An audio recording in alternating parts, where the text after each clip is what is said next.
जैसा कि आपने थंबनेल देख लिया होगा कि आज जो टॉपिक है थोड़ा हटके भी है और बहुत ज़्यादा इम्पोर्टेंट है।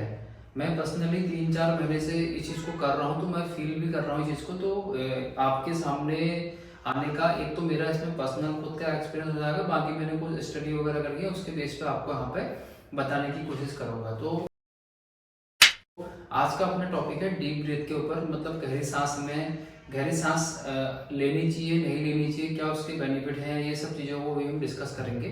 तो टॉपिक को डिस्कस करने से पहले मैं आपको इसके कुछ बेनिफिट बता देता हूँ कि डीप ब्रीथ करने से होता क्या है। देखो, एक तो हमारा क्या है, जैसे हमें थकावट वगैरह फील होती है, वो थकावट हमें नहीं फील होगी, मतलब थकावट आपकी दूर हो जाएगी इसमें। प्लस में जैसे हमारी बॉडी में नॉर्मल कुछ छोटी मोटी जो बीमारियां हैं वो बीमारियां नहीं होंगी। क्यों नहीं होंगी? क्योंकि डीप ब्रीथ करने से होता है क्या है कि हमारे जो इम्यूनिटी में डायरेक्टली इसका फर्क पड़ता है, मतलब हमारी इम्यूनिटी बूस्टअप होती है। तो इम्यूनिटी का आपको पता है कि ये रोग प्रतिरोधक क्षमताओं से लड़ने के लिए हमारी इम्यूनिटी स्ट्रांग होनी जरूरी है। तो वो यदि आप जितनी ज़्यादा गहरी सांस लेते जाते हैं तो आपकी इम्यूनिटी उतनी ज़्यादा बूस्टअप होती रहती है। तो यहाँ इसका बहुत ज़बरदस्त आपको बेनिफिट मिलता है। फिर अगला है कि हमारे फेफड़ों के लिए बहुत ज़्यादा ये हेल्पफुल रहती है, क्योंकि जितनी आप गहरी सांसें भरोगे, गहरी सांस लोगे, सांस छोड़ोगे, तो डायरेक्टली होगा कि आपके ब्लड फ्लो में प्रॉपर मात्रा में ऑक्सीजन होगा, ऑक्सीजन जाएगा। तो उसकी वजह से क्या है, ये एंटी एजिंग का भी काम करता है। मतलब आपकी एक तो जैसे आप 50 साल के हैं तो आप 50 साल के डेफिनेटली नहीं लगोगे, उससे कम के ही लगोगे। प्लस में फिर आपको कुछ बीमारियां नहीं है कि इंटरनल बीमारियां, एक्सटर्नल बीमारियां, या फिर जैसे बहुत सारे लोगों को शुगर वगैरह हो जाती है। तो शुगर वाले को आपने देखा होगा, मैक्सिमम वो लोग, उनको बोला जाता है कि आप जितनी ज़्यादा गहरी सांस लोगे तो उतना जल्दी जल्दी आपका शुगर कवर हो जाएगा। तो ये बहुत ज़्यादा हर प्रकार के इसके बेनिफिट आपको देखने को मिलेंगे। प्लस में जैसे कुछ लोगों को अपना वेट मैनेजमेंट करना है, कुछ लोगों को वजन कम करना है, तो वहाँ पे भी इसके बहुत ज़्यादा हेल्प मिलती है। अब बात करते हैं कि इसको हम किस तरीके से कर सकते हैं।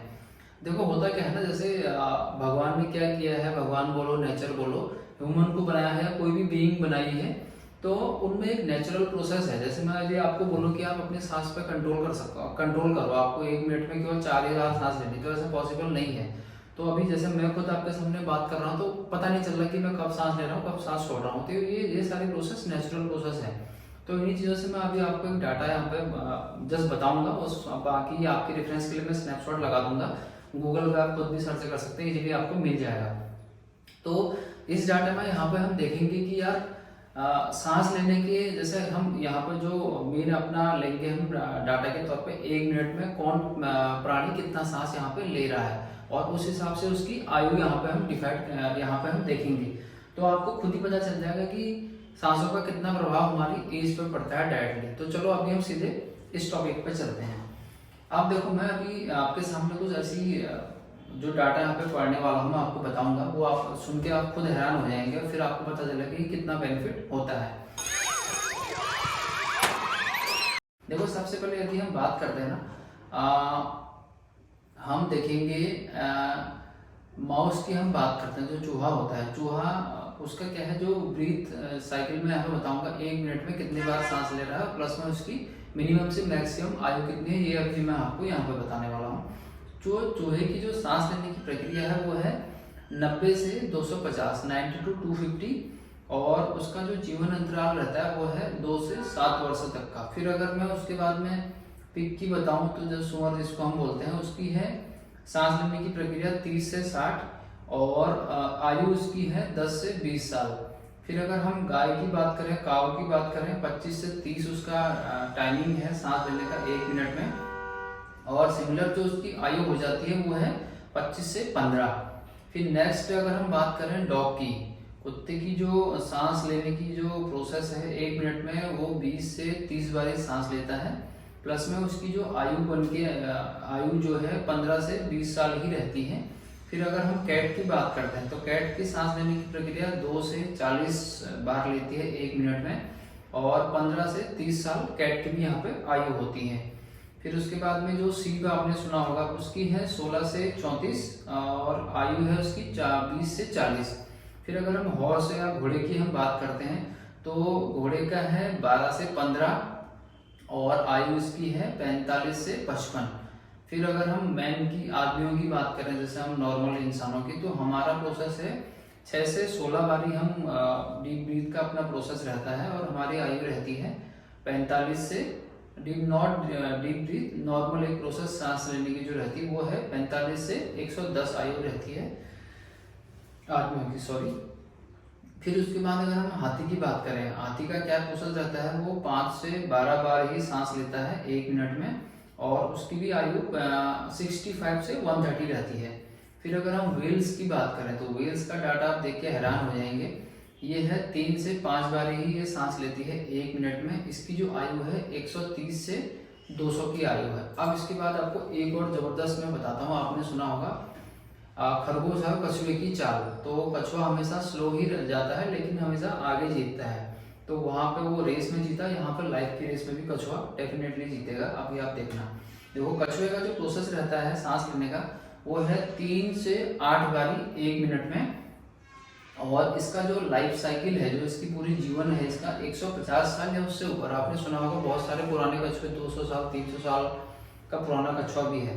तो ये ओवरऑल डाटा था। ये डाटा आपको बताने का मेरा मतलब अभी आपको आई थिंक आइडिया लग गया होगा कि जिस हिसाब से एक हमारी सांसें 1 मिनट में हम जितनी ज़्यादा बार सांस ले रहे हैं उतनी उसकी लाइफ साइकिल कम होते जा रही है। और जिस 1 मिनट में जितनी हम सांसें कम होते होते रह रही है हमारे, जैसे हमने 1 मिनट में 4 बार सांस ली, तो इस डाटा के अकॉर्डिंग आपने देखा कि वहाँ पे उसकी आयु उतनी बढ़ती रह रही है।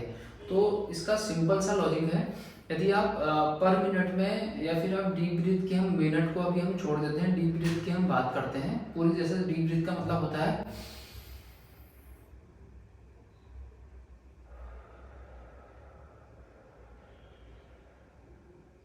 This is called deep breath. मतलब आपको गहरी सांस लेनी है, थोड़ा होल्ड करना है, पॉज लेना है, फिर आपको सांस छोड़ देनी है, एक्सहेल कर देनी है, एक्सहेल करनी है। तो ये आपको डायरेक्टली समझ में आ गया कि हम जितनी ज़्यादा कम सांसें लेंगे या गहरी सांसें लेंगे उतना हमारा डायरेक्टली प्रभाव हमारे जीवन पे पड़ता है।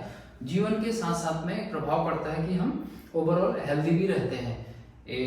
देखो लंबी सांस लेने से नॉर्मली आपकी आयु तो बढ़ती है, आपका एंटी एजिंग, आप जैसे ज़्यादा साल के हैं आप उतने के नहीं लगेंगे, आपकी बॉडी फुल एनर्जेटिक फील रहेगी, और आपको हेल्थ मैनेजमेंट, अपना वेट मैनेजमेंट करने में भी आपको इसमें बेनिफिट मिलेगा। प्लस में जो आपकी डिजीज वगैरह है वो आपके पास नहीं आएंगी, और आपके फेफड़े स्वस्थ रहेंगे, आपकी फुल बॉडी में ब्लड में आपका ऑक्सीजन की मात्रा प्रॉपर तरीके से रहेगी, तो ब्लड प्योरीफाई होगा, सब चीज़ें होंगी, तो आप हर चीज़ आपका बेनिफिट ही बेनिफिट मिलेगा आपको। आपका मेटाबॉलिज्म स्ट्रांग हो जाएगा, आपकी डाइजेशन पावर बढ़ जाएगी।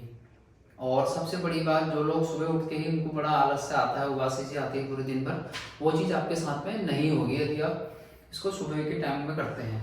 अब चलो हम टाइमिंग पे भी आ जाते हैं, तो कब आप टाइम कर सकते हैं। देखो बेस्ट तो टाइमिंग है कि यदि आप ब्रह्म मुहूर्त की हम बात करें, ब्रह्म मुहूर्त का मतलब होता है कि सूर्योदय से पहले, मतलब सूर्योदय होने से पहले आपको उठ जाना है। उस टाइम पर आप योगा में कर लीजिए, इसको नॉर्मल डीप ब्रीथ का ही आप फोकस कर लीजिए, उस टाइम पे आप कर सकते हैं। अब एक क्वेश्चन आपके दिमाग में आ रहा होगा कि यार हम लोगों के पास में इतना टाइम नहीं होता, तो टाइम को क्या है, टाइम आपको थोड़ा सा डिस्ट्रीब्यूट कर लीजिए। आप कुछ टाइम सुबह कर लीजिए, कुछ टाइम आप शाम को कर लीजिए। या जो लोगों के पास में सुबह थोड़ा जल्दी जाने का नहीं सिस्टम रहता है, वो लोग प्रॉपर तरीके से सुबह भी कर सकते हैं। ये जो लोगों ने शुरुआत ही नहीं करी, उनको बोलता है कि यार हम कैसे करें, हमारे पास टाइम भी नहीं हो पाता या फिर आलस से आता है, करने का मन नहीं करता। तो आप शुरुआत करो, 1 मिनट से कर लो, 2 मिनट से कर लो, 3 मिनट कर लो।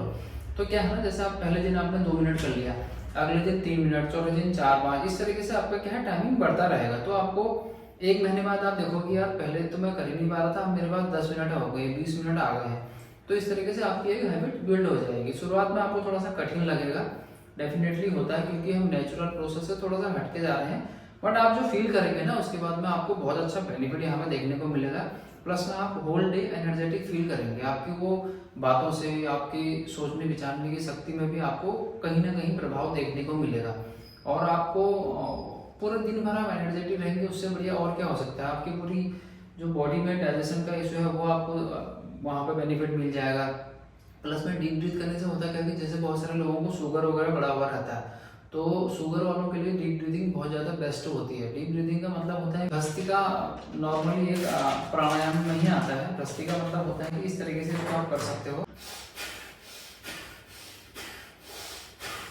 तो इसको भी आप डेली की रूटीन में अपना आप कर सकते हो। या नॉर्मली आप स्टार्टिंग यहाँ से नहीं करते हो, केवल आप उस चीज़ पर फोकस करो कि आपको लंबी सांसें लेनी है, तो वही आप करोगे, धीरे धीरे करके आप सीख जाओगे।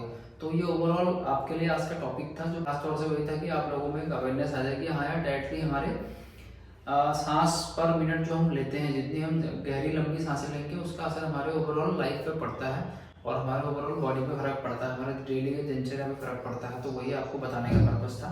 तो आई होप ये जानकारी आपको अच्छी लगी होगी और यही जानकारी आपको समझ में आती है, आपके डेली के रूटीन में कुछ आप में बदलाव नजर आते हैं तो इनको आप अपने फैमिली, दोस्तों, यारों के साथ में शेयर जरूर करना, ताकि ज़्यादा से ज़्यादा लोगों को इसका बेनिफिट मिल सके। तो फिर मिलेंगे कुछ नए टॉपिक के साथ में, ऐसे ही बने रहिए इस चैनल पे और अपना प्यार और सपोर्ट आप जरूर दे सकते हैं। थैंक यू, जय हिंद, बाय बाय।